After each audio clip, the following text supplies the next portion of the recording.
Pertamina hanya punya kekuatan 2-3 bulan. Aku takutnya gini loh, Presiden tuh diberikan gambaran, tenang Pak, Pertamina ada uangnya, tapi dia tidak diberikan gambaran. Apa resikonya? Apa resikonya? Jurang fiskal. Sebetulnya ngaruh ke rakyat kecil tuh apa sih? Yang katanya bagus, artinya penyerapan anggarannya tinggi kan gitu. Ya. Kalau silpa kecil, penyerapan anggaran tinggi Tapi nih. di sisi lain, kalau kita lihat, berarti pemerintah punya cash flow problem. Jadi artinya kelas menengah mengalami inflasi meskipun si harga minyaknya dicekek. Bakso harga satu mangkok naik. Iya. Krisis itu nggak akan pernah terjadi kalau pemerintahnya masih punya duit. Memberikan ruang fiskal untuk membuat kelas menengah ini bisa mengatasi inflasi kan. Kita baru ngomongin Bang Hensat, BBM loh. Kita belum ngomongin listrik.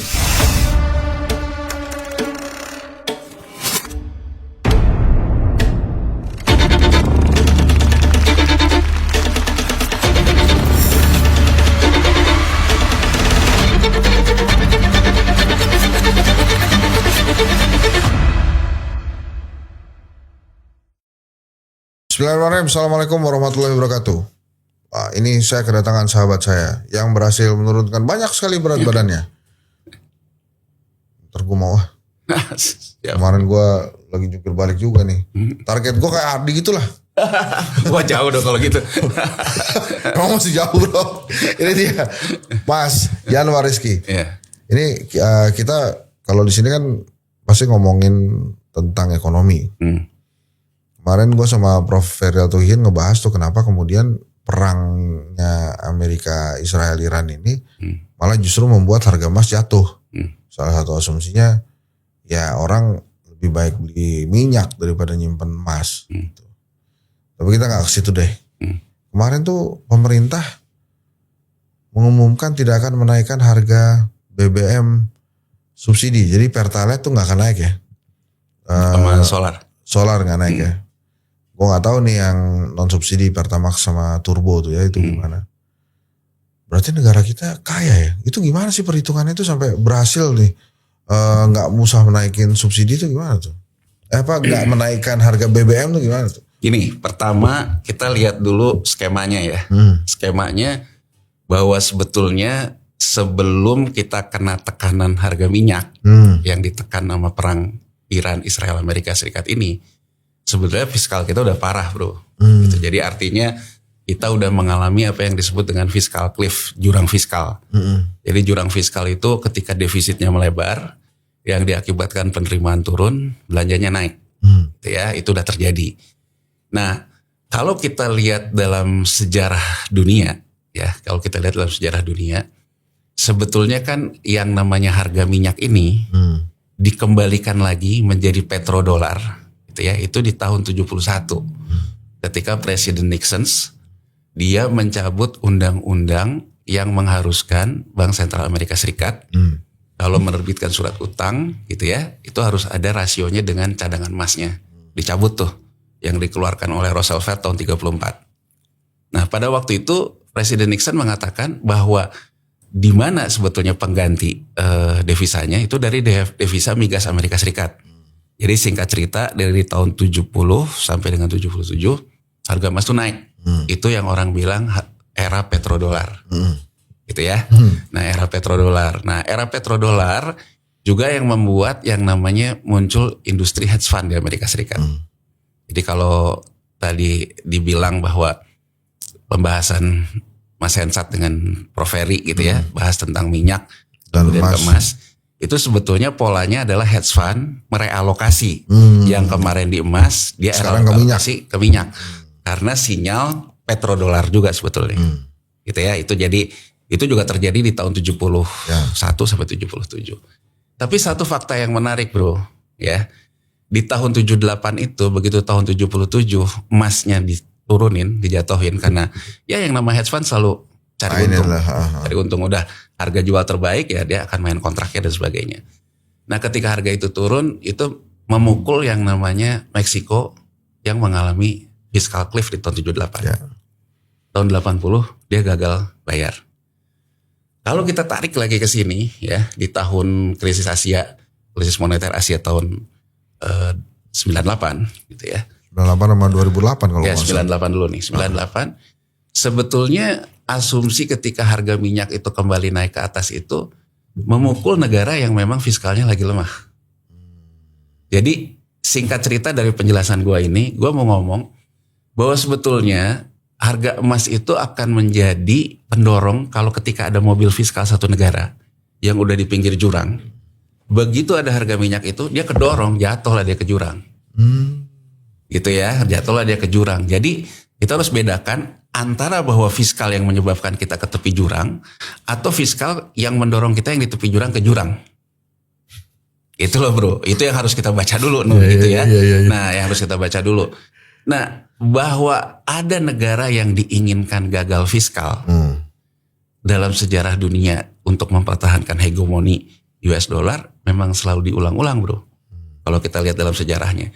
Jadi kan kalau kita baca, memang untuk menjaga keseimbangan baru yang diinginkan oleh Amerika Serikat sebagai negara dominan dan juga mungkin nanti win-winnya dia dengan Cina, memang akan ada yang namanya diperlukan krisis besar dulu. Krisis besar ini diperlukan dengan untuk ada keseimbangan baru agar win-winnya bisa tercapai. Jadi kita bisa baca, ini ada resiko negaranya akan gagal fiskal. Nah, Indonesia termasuk negara yang punya potensi itu. Gagal fiskal. Nah, kalau dibaca dari sisi itu, dari sisi geopolitik maupun politik dalam negerinya, aku ngelihat Prabowo sangat sadar bahwa dulu Soeharto kepukul jatuh ke jurangnya akibat harga minyak. Kalau kita lihat juga sekarang, bahkan menurutku dari tim pemerintah sendiri sadar kelas menengah kita begitu tertekan. Kelas menengah sudah gelisah, udah marah, tapi belum ngamuk. Gimana caranya supaya nggak ngamuk? Kalau harga minyak ini naik, pasti kelas menengah ngamuk. Seperti juga yang terjadi di Amerika Serikat kan demo juga pada akhirnya, karena harga minyaknya nggak bisa mereka beli. Nah, atas dasar pemikiran itu, dia nggak mau naikin nih. Karena kalau naikin, berarti ngamuk. Makanya kan kita baca, kalau Pak JK yang mengatakan untuk skenario harga minyak naikin aja, itu bisa juga dipandang sebagai sebuah move politik juga. Ya kan, move politik yang memang bisa membuat pemerintahan ini kena. Nah, sekarang kita baca nih. Kalau sekarang kita nggak mau kelas menengahnya kepukul sama harga minyak, nggak mau dinaikin. Kita juga nggak mau bro. Kalau dibaca dari statement Prabowo, Presiden Prabowo ya, termasuk ketika mengundang banyak pihak ke istana itu, statement dia sangat jelas bahwa dia bilang jangan sedikit-sedikit karena krisis terus kita mengkoreksi MBG. Nah, kalau dibaca MBG ini juga termasuk cara dia mengatasi stabilitas politik. Karena kalau kita lihat MBG ini ya atas nama rakyat, tapi di balik itu semua kan hampir semua kekuatan politik, baik politik formal, partai politik, politik aparatur APH gitu ya, kampus dan sebagainya, dibagi rata dapat SPPG kan. Di balik SPPG itu ada fee. Jadi kan sebetulnya kalau kita katakan ekonomi berputar, ekonomi sirkuler, tetap saja ada rente di elit-elit yang dibagi. Tapi kurang lebih dalam sebuah prasmanan bro, boleh dibilang seluruh elit politik kebagian. Mau kebagian ngambilnya berapa banyak, pokoknya kebagian. Namanya juga prasmanan. Ya namanya prasmanan. Polisi kebagian, TNI kebagian, Ormas kebagian, gitu kan. Semua dibagi. Jadi dari pemikiran itu menurutku, Prabowo sangat paham. Kita nggak boleh kayak Nepal, nggak boleh kayak Bangladesh. Yang kelasnya antar kelas terjadi gesekan luar biasa. Gitu. Nah, jadi dia paham. Kalau dia misalnya otak-atik MBG, belanjanya dikurangin, pasti kan ada elit politik yang kena. Kalau elit politik nggak kebagian prasmanan, ya pasti balik badan kan bro. Ya kan? Ya, balik badan. Pulang duluan. Jadi kalau dilihat bahwa sebetulnya menurutku secara politik ekonomi, concern politiknya lebih besar dari ekonominya. Itu dari MBG. Operasi Merah Putih, KDMP. KDMP ini juga dalam rangka dia menjaga sirkuler di elit politik di tingkat desa kan. Ya kan, jadi di tingkat desa yang memang terjadi sirkuler. Ya orang bilang semuanya demi 2029. Tapi kalau menurutku di samping demi 2029 yang menjaga stabilitas politik juga. Sehingga dia tidak mau diotak-atik ini. Kalau ini tidak mau diotak-atik, dia juga nggak mau ngotak-ngatik yang di bawah nih. BLT Bansos. Nggak mau dia kejadian kayak Bangladesh. Begitu nggak bisa bayar BLT, nggak bisa bayar Bansos, ya kayak Bangladesh kan. Krisis kan. Dia juga tahu kelas menengahnya sekarang juga mulai kena nih kalau BBM dia naikin.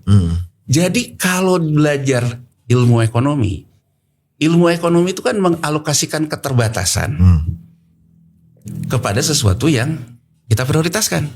Nah, alam pemikiran yang aku kritik di sini, seolah-olah kita tuh nggak punya batasan, kaya banget. Padahal banyak batasannya gitu. Padahal sebelum ada perang ini aja, fiscal cliff sudah terjadi yang aku kemukakan di depan tadi. Ya kan? Nah, jadi pada dasarnya beliau ini kemudian ingin semua ini semua senang, terakomodir.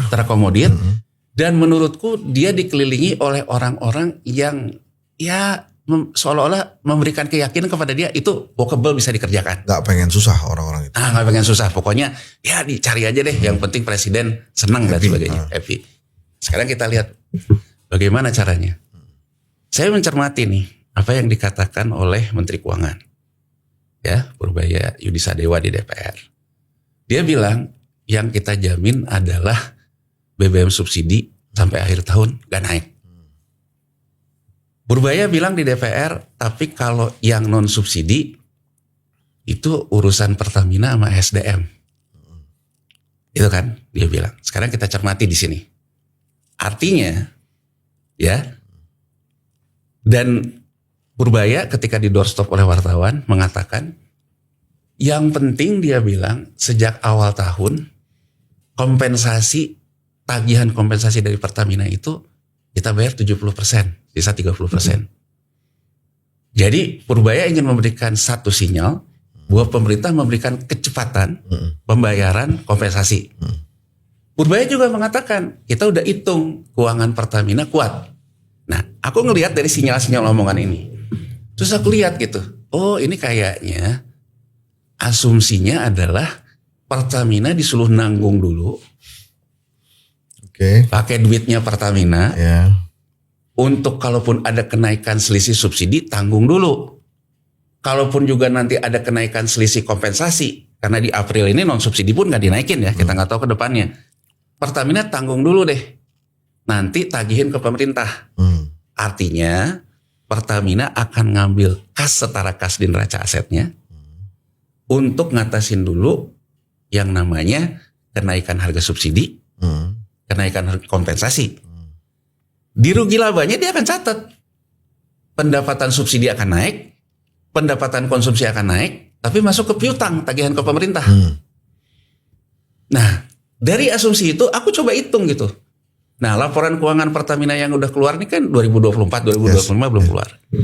Jadi Mas Hensat, aku pakai disclaimer dulu nih. Kita ya, karena kita belum lihat yang 2025 gimana. Anggap aja 2025 angkanya masih sama. Aku lihat di laporan keuangan Pertamina 2024 digeser 5 tahun ya, dibahas sampai ke 2020. Memang ada perbaikan kinerja. Ya. Terutama Pertamina bisa menurunkan debt to equity rasionya. Jadi artinya hutangnya mulai dibayarin. Ya, pelan-pelan. Pelan-pelan. Jadi ada dua kemungkinan nih. Kalau debt to equity rasio ini membaik, artinya hutangnya berkurang, atau laba ditahannya bertambah. Nah, aku coba lihat gitu di 2024 bandingin 2023. Laba ditahan itu sebetulnya relatif tidak terlalu tumbuh. Jadi sebetulnya Pertamina itu ada peningkatan pendapatan terutama dari jualan minyak mentah, kemudian gas dan sebagainya, itu ada peningkatan pendapatan di situ.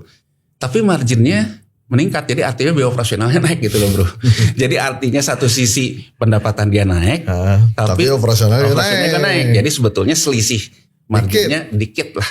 Bahkan bisa minus. Bisa minus gitu. Jadi artinya sebetulnya lebih karena dia mulai merestrukturisasi hutang, bayarin hutang. Nah, di sini nih aku ngelihat nih, kelihatannya ini celah yang diambil oleh Purbaya. Jadi Purbaya memandang gini, kan kas setara kasnya meningkat memang. Ada sekitar 15,3 miliar US dollar. Ini kalau kita ngomong 31 Desember 2024 ya Mas Hensat ya, kita belum tahu posisi hari ini. Aku coba ngitung deh, kira-kira nih kalau Pertamina disuruh nanggung, kan kata Purbaya gini, kita udah hitung sampai akhir tahun average minyak itu 100. Ya. Nah, tapi dia tidak ngomong kan. Dia selalu ngeles kan. Kalau ditanya berapa sih asumsi pemerintah tentang nilai tukar? Ya ada. Kan dia selalu bilang gitu. Ya udah deh, sekarang aku ambil dulu yang 100 dia bilang. Nilai tukar rupiah anggap aja yang kemarin deh 17.000. Aku coba simulasi nih Mas Hensat nih. Di sisa sekarang kita nih dari April sampai Desember. Kalau harga minyaknya rata-rata per harinya 100, US dollarnya rata-rata per hari 17.000, dengan kas tarakas Pertamina yang ada 15,4 miliar US dollar, ya, dan pemerintah tidak langsung membayar kompensasi dan piutangnya, kira-kira berapa lama nih kas tarakas bisa dipakai? Oke. Keluarlah, aku coba pakai EI kan, kita mah gampang, kan ada EI, tinggal kita masukin prom yang kita mau aja kan.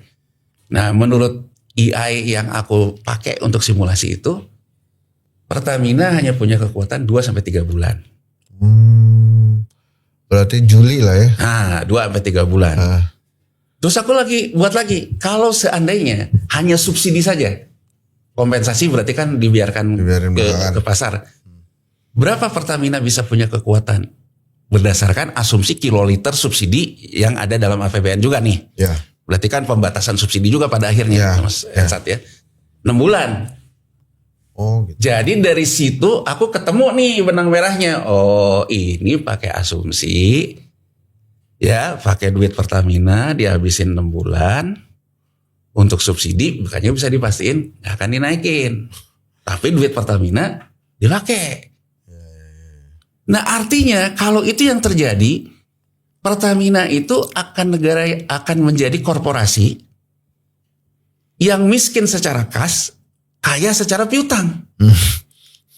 Iya kan? Piutangnya naik. Dipakai oleh negara uangnya. Uangnya dipakai negara. Jadi dengan kurang lebih Pertamina disuruh pakai duitnya dulu kan? Ya. Terus aku mengatakan bagaimana pengaruhnya terhadap debt to equity rasionya sudah membaik. Akan memburuk karena di bulan ketiga itu Pertamina harus mulai gini. Jadi asumsinya yang namanya di industri migas ini ada yang namanya TOP Mas Hensat. Top. Take or pay. Yeah. Jadi begitu Pertamina ngambil minyak nih, entah dari negara manapun, yang harganya 100, dia harus bayar dulu. Padahal pemerintahnya belum bayar nih. Karena dipiutangin. Yeah. Pertama bisa pakai kas. Terus aku tanya, leveragingnya apa bisa 100%? Gak bisa. Tetap saja Pertamina harus ada leveraging dengan mengambil hutang jangka pendek dalam US dollar.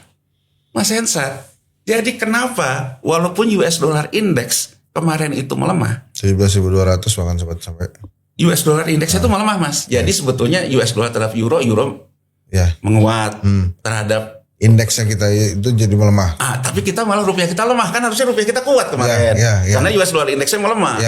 Kita malah melemah kan rupiahnya kan. Betul. Negara lain semua kuat. Jadi kalau tadi aku baca kata Erlangga itu semua melemah. Enggak, kalau posisi kemarin US dollar indeksnya menurun, semua mata uang itu menguat terhadap US dollar, kita melemah. Nah, agak aneh tuh. Agak aneh kan? Kenapa itu terjadi? Itu tadi Mas Hensat. Jadi kalau aku sebagai investor, aku hitung itu, berarti kalau dipaksakan pakai duit Pertamina akan masuk lagi ke pasar surat utang US dollar. Oh, gitu. Jadi orang lihat, oh ini Indonesia akan tahan yang namanya subsidi, akan pakai duit Pertamina, tapi Pertamina butuh leveraging. Leveragingnya akan masuk lagi ke pasar surat utang US dollar kan?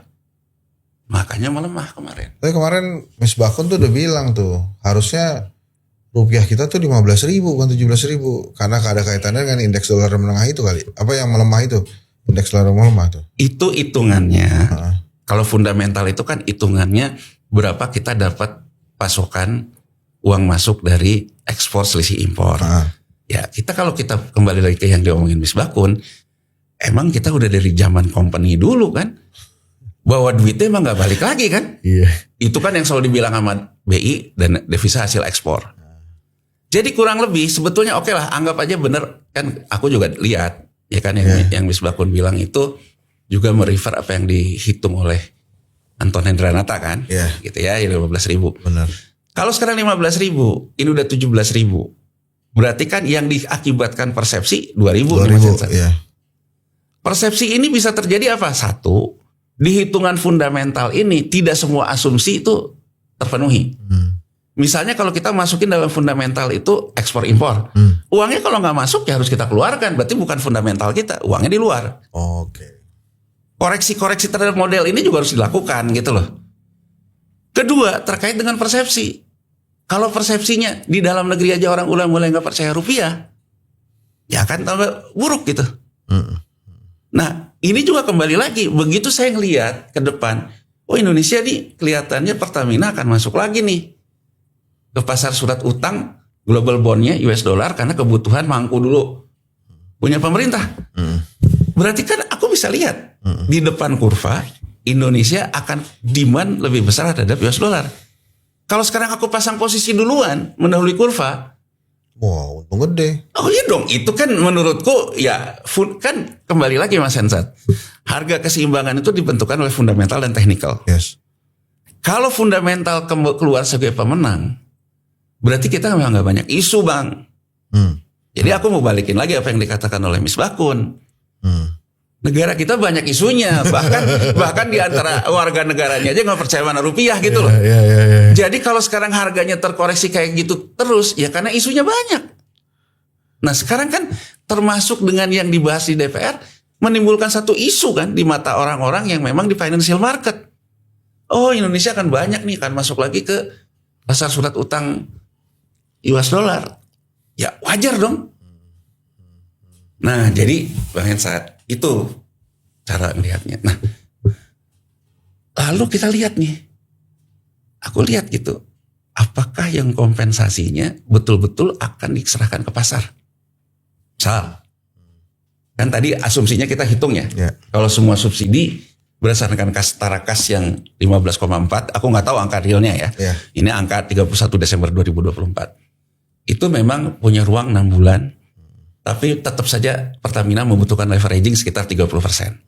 Berarti Pertamina tetap harus membutuhkan juga ngambil US dollar di market gitu ya. Nah artinya kalau itu yang terjadi, bahwa kemudian yang akan jadi ceritanya apa? Apakah pemerintah akan membayar kompensasinya sesegera mungkin? Iya dong. Iya. Kalau pemerintah ternyata di APBN 2027 mundur lagi, yang bonyok kan Pertaminanya Bang Hensat. Pertaminanya yang akan dalam credit default swap karena dia udah ngambil leveraging 30% ya kan. Jadi permainan di pinggir jurang ini menurutku Bang Hensat akan baik-baik saja kalau kita menjadi bangsa yang beruntung, tahu-tahu perang selesai dengan sendirinya gitu loh Bang Hensat. Tahu-tahu minyak balik lagi ke 60 dengan sendirinya. Jadi akhirnya terrecovery karena memang kondisi alamiah. Tapi kalau tidak terrecovery oleh kondisi alamiah, ya kita cuma ngomong soal waktu aja. Begitu di 2027 APBN-nya tidak bisa menyelesaikan kompensasi yang diijon dulu oleh Pertamina, maka persoalan akan ke Pertamina kan. Isu baru lagi yang tadinya isunya cuma krisis fiskal jadi isu krisis korporasi, jual valuasi aset segala macam. Itu kan. Jadi aku ingin kita berimbang aja Bang Hensat. Sebagai sebuah upaya menolong kelas menengah kita apresiasi. Tapi bahwa yang dilakukan ini bukan pakai Nobita di Doraemon gitu, yang di kantungnya selalu ada gitu. Ini menggunakan sesuatu yang sebetulnya juga ada resikonya. Aku takutnya gini loh, presiden tuh diberikan gambaran, tenang Pak, Pertamina ada uangnya, tapi dia tidak diberikan gambaran. Apa resikonya? Nah, ini kita baru ngomongin kalau subsidi tidak naik loh. Tapi coba Bang Hensat bayangin, kalau kemudian presiden mengatakan, ya kalau benar-benar ke harga pasar Pertamax 18.500. Waduh, yang namanya Hensat sama Yanwar tadi juga tambah ngamuk nih. Ya kan? Berisik nih, ya kan? Yang ngantor-ngantor di Sudirman tambah berisik. Menurutku gitu, akan ditahan juga loh. Pasti akan balik ke subsidi kan? Ya kompensasi namanya. Kompensasi. Dia bilang mungkin ya jangan 18.500 deh. Naiknya ke 15.000 aja. 18,5 kurang 15.000 itu kompensasi loh. Gede kan. Jadi menurutku Hitung-hitungan kalau pakai asumsi seperti itu, setara kas Pertamina ini akan berapa lama? 2 bulan. Kalau pemerintah juga mengerem kompensasi loh. Mengerem yang non subsidi. Ya. Kan kalau kemarin penjelasan dari Purbaya, kalau yang non subsidi itu urusan Pertamina sama ESDM. Tapi kalau ESDM-nya dan Pertamina, kemudian ESDM lah, kalau Pertamina kan laku ya. Menteri ESDM mengatakan jangan ke 18,5. Sisanya gimana kompensasi? Ya dia nerima juga kan si Menteri Keuangan kan. Yes. Jadi menurutku berdasarkan yang terjadi saat ini, kalau itu, disclaimer nih, kan pemerintah tidak pernah secara jelas ini pakai duit apa. Tapi aku mencoba melihat sinyal-sinyal yang dikatakan Purbaya. Oh berarti pakai Pertamina. Aku melakukan exercise. Aku exercise ya 2 bulan sampai 6 bulan itu bisa dipakai. Tapi itu juga tetap masuk leveraging ke pasar surat utang. Kita baru ngomongin Bang Hensat BBM loh. Kita belum ngomongin listrik. Ya. Nah, tunggu sebentar. Kan orang-orang ribut tuh. Gimana sih orang di APBN itu 70? Terus sekarang harga minyaknya udah 113 per baler. Gimana sih cara ngatasinnya? Nah itu jawabannya apa? Ya itu tadi. Dia pakai yang Pertamina. Pakai Pertamina tadi. Oke. Sekarang saya satu-satu nih supaya para penonton juga paham bahasa-bahasa kita nih. Jurang fiskal.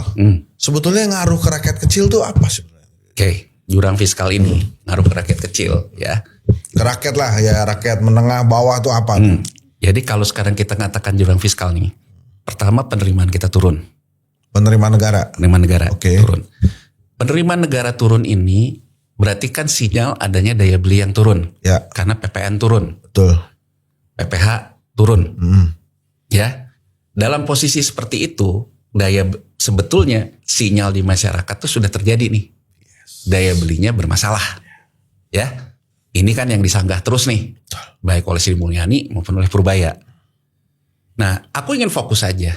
Purbaya kemudian mengatakan, ini saya baru benah-benahin aja, dalam 3 bulan ini pajak kita naik 30% dia bilang. Padahal kan emang pas lagi bulannya lapor pajak. Ya. Jadi poinnya adalah sebetulnya ijon kan. Makanya kalau kita lihat detailnya, ini akan balik lagi. Nanti perusahaan tuh akan minta restitusi. Jadi kurang lebihnya gini loh Bang Hensat. Yang tidak tampak di permukaan. Banyak perusahaan itu karena pemerintah itu defisit. Lu bayar dulu deh. Pajak yang sebelumnya belum tertagih. Tapi bayar dulu. Ijon kan. Duluan. Kan ini begitu jatuh temponya kan saya udah bayar Pak. Waktu Desember. Jadi kelihatannya sekarang tinggi. Tapi nanti akan dikompensasi ketika saatnya dia harus bayar pajak kan. Jadi poin itu jelas loh. Poin itu tampak banget dari peningkatan 30% itu. Terus aku ngelihat gini. Belanjanya nih. Belanjanya naik. Jadi kan dia bilang 30% pajaknya naik. Naiknya belanja lebih gede. Defisitnya gede banget sampai tertinggi sepanjang sejarah kita dalam 3 bulan ini kan. Tapi Purbaya ingin mengatakan. Tapi kan sebetulnya tren year on year-nya penerimaan negaranya udah tumbuh dong 30%. Tapi kan kemudian kalau pertumbuhan penerimaannya 30%, kenapa belanjanya tumbuh begitu gede? Dia bilang itu karena untuk menggerakkan ekonomi secara cepat. Kita lihat aja Bang Hensat dari defisit itu. Defisit itu karena MBG. MBG itu transaksi tunai. Jadi kurang lebih. Kan kita lihat nih. Kepala MBG. Ketua BGN. Kepala BGN. Aku lihat dalam potongan video dia bilang. Pertama kali dalam sejarah Republik. Sebuah KL bisa mencairkan dalam 1 bulan berapa dia bilang 32 triliun segitu kan. Kan kalau sekarang dari sudut pandang dia berarti kan dia nagih nih ke kas negara. Ke Menteri Keuangan. Menteri Keuangan kan bayar tunai ke situ. Nah terus sekarang Menteri Keuangan duitnya pertamanya dari penerimaan negaranya dari pajak. Pajak cuma 32. Ya. Berarti kan ngutang. Kan? Ngutang kan? Nah. Terus sekarang kita lihat nih. Problemnya di mana coba Bang Hensat? Kita lihat nih. Dalam penyerapan kan gini, kalau defisitnya melebar, artinya pemerintah akan nerbitin utang kan. Kalau kita lihat dari yang kemarin keluar, bid ratio, jadi ketika pemerintah itu menawarkan surat utang ke pasar, Bang Hensat, kita tuh rata-rata tuh 2,5 sampai 3 kali.